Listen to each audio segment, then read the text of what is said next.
Hi guys. So today I shall be explaining about the next topic in the administration law, and that is separation of power and rule of law. So first of all, taking separation of power, we shall be understanding its theoretical part. तो theoretical part में इतना है कि इसको originate किया था Aristotle ने, इसको डेवलप किया था लॉक ने और इसको प्रोपाउंड किया था, यानी जो मेन डेफिनेशन है वो हमें दी थी मॉन्टेस्क्यू ने। अब हम समझते हैं कि सेपरेशन ऑफ पावर है क्या। तो हमारे पास तीन फंक्शनिंग बॉडीज हैं कंट्री में। एक is legislature, second is executive and third is judiciary. Separation of power means in तीनों को अपना अपना काम अलग अलग करना चाहिए। मतलब अगर पावर को तुम डिवाइड कर दो, पावर को तुम डिवाइड कर दो अलग अलग पार्ट्स में, तो किसी भी एक बॉडी के पास कंप्लीट पावर नहीं आएगी, तो वो आर्बिट्रेट नहीं कर सकता है उस पावर को। यानी अगर तुम लेजिस्लेचर के पास कंप्लीट पावर दे दो सारे रूल्स बनाने की और उनको एडजुडिकेट करने की, उन पे सारे इम्प्लीमेंटेशन देखने की, तो फिर हो सकता है कि लेजिस्लेचर, जबकि होता था एक टाइम पे मोनार्की के टाइम पे, कि लेजिस्लेचर उस चीज़ का गलत इस्तेमाल करते हुए अपनी आर्बिट्रेरीनेस दिखा सकता था। ठीक उस तरीके से सेपरेशन ऑफ पावर ये कहती है कि तुम चेक्स एंड बैलेंसेज, ये काफ़ी इंपॉर्टेंट टर्म है इसका, कि ये तीन बॉडीज हो जाएंगी जो तीनों अपना अपना फंक्शन करेंगी, और पावर जो होगी, गवर्नमेंट चलाने की जो पावर होगी, एक देश चलाने की जो पावर होगी, वो इन तीनों में डिवाइडेड रहेगी। इन तीनों की पावर को सेपरेट हम इसलिए नहीं करेंगे क्योंकि ये फिर काफ़ी आर्बिट्ररी पावर्स दे सकता है किसी भी एक बॉडी को। अब एग्जाम्पल लेते हैं कि मान लीजिए लेजिस्लेचर ने कोई रूल बनाया। अब उस रूल को जुडिशरी देख सकता है कि क्या वो रूल सही है या क्या वो रूल गलत है। अगर सेपरेशन ऑफ पावर नहीं होता है तो लेजिस्लेचर रूल बनाता, लेजिस्लेचर अपने डिस्क्रिप्शन के हिसाब से उस पर वर्क करता और उसको आगे बढ़ा देता। अब इसके एग्जाम्पल काफ़ी सारे हो सकते हैं, जैसे कि लेजिस्लेचर का रूल बनाना और जुडिशरी का उसका एडजुडिकेशन देखना। या फिर ये भी हो सकता है कि प्रेसिडेंट के पास पावर होती है कि जब भी कोई लेजिस्लेचर रूल लॉ पास करता है, तो प्रेसिडेंट उस लॉ को देख सकता है, उसको सेट असाइड कर सकता है on the discussion, like on the advice given by the council of union council of the country.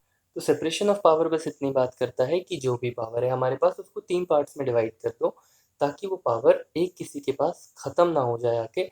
नहीं तो अगर एक किसी के पास सोल पावर आ जाएगी तो वो उस पावर का ऑब्वियस सी बात है काफ़ी गलत इस्तेमाल कर सकता है। अब आते हैं हम रूल ऑफ लॉ पे। तो रूल ऑफ लॉ ये कहता है कि इसके तीन प्रिंसिपल हैं main. First is absolute supremacy, second is equality before law and third is predominance of legal spirit. इनको एक एक करके समझते हैं। रूल ऑफ लॉ की सबसे पहले हमें ज़रूरत ही यहाँ पर पड़ी थी कि लॉ सुप्रीम होना चाहिए। जब मोनार्की का टाइम चल रहा था तब लॉ सुप्रीम नहीं था, तब किंग सुप्रीम था। किंग के पास पूरा डिस्क्रिप्शन था कि वो क्या करना चाहता है कंट्री में, क्या नहीं करना चाहता है। तो उस हिसाब से उसके पास इतना ज़्यादा डिस्क्रिप्शन था कि कई बार हमने बहुत एग्जाम्पल्स में भी सुना है कि कई बार किंग्स का जो डिसीजन रहता था वो आर्बिट्रेरी रहता था और वो पूरी अथॉरिटी उन पे वेस्ट करती थी। तो वो कुछ भी कर सकते थे, किसी भी लिमिट तक जा सकते थे। तो रूल ऑफ लॉ आता है, यानी सुप्रीमेसी ऑफ लॉ, यानी लॉ के आगे किंग भी नहीं है। आप चाहे क्लर्क हो, आप चाहे प्रेसिडेंट हो, आप कोई भी इंसान हो, आपको लॉ के अंडर ही रखा जाएगा। ये पावर हमारे कॉन्स्टिट्यूशन में बिल्कुल क्लियरली गिवन है आर्टिकल 14 में। रूल ऑफ लॉ बहुत इंपॉर्टेंट नेचुरल जस्टिस है, प्रिंसिपल ऑफ नेचुरल जस्टिस है, and it is the nature of speaking order. ये एडमिन लॉ में हम आगे समझेंगे। And it the main function of it is to eliminate the administrative arbitrariness which is prevailing in the country. अब हम इसके main point समझते हैं रूल ऑफ लॉ के। इससे आपको पूरा रूल ऑफ लॉ समझ आ जाएगा। First is law is supreme above everything and everyone, nobody is above the law.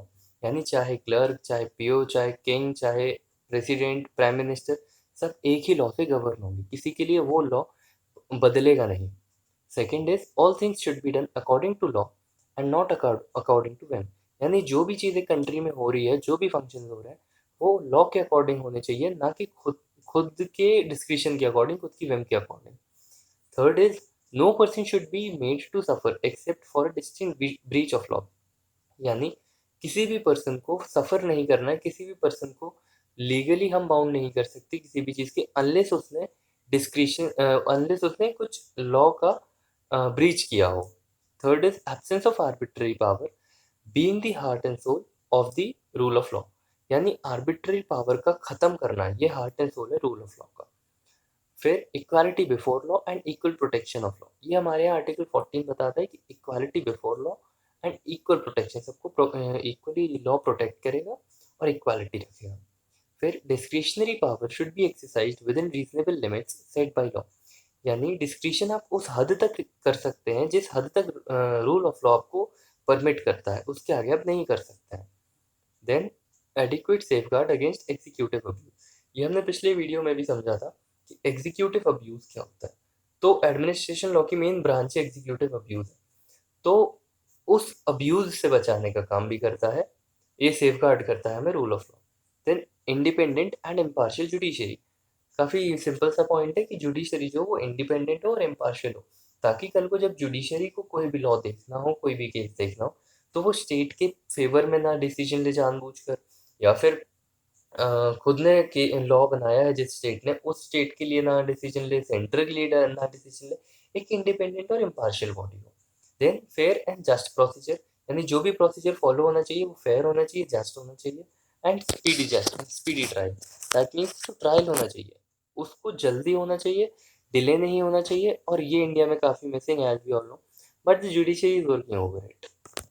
अब ये रूल ऑफ लॉ 3 प्रिंसिपल पे वर्क करता है, एब्सोल्यूट सुप्रीमेसी और प्रीडोमिनेंस, यानी जो रूल ऑफ लॉ है वो सुप्रीम रहेगा और उसके ऊपर कोई नहीं रहेगा, equality before law and equal subjection, ये हमारे आर्टिकल 14 में गिवन है, as I have already told you. And predominance of legal spirit, यानी कई बार लेजिस्लेचर लॉ बना तो देता है बट उसको हम फॉलो नहीं कर पाते, तो लीगल स्पिरिट को प्रिवेल करना चाहिए, यानी हमें जुडिशरी और लेजिस्लेचर को साथ में वर्क करके उस चीज़ को प्रॉपर एक फंक्शनिंग देनी चाहिए। रूल ऑफ लॉ को इंट्रोड्यूस किया था एडवर्ड कोक ने, एंड एक्सपोजिशन इस कॉन्सेप्ट का किया था एवी डाइसी ने, ये इसका थ्योरेटिकल पार्ट है। तो अब दोनों का एक कंक्लूजन देख लेते हैं।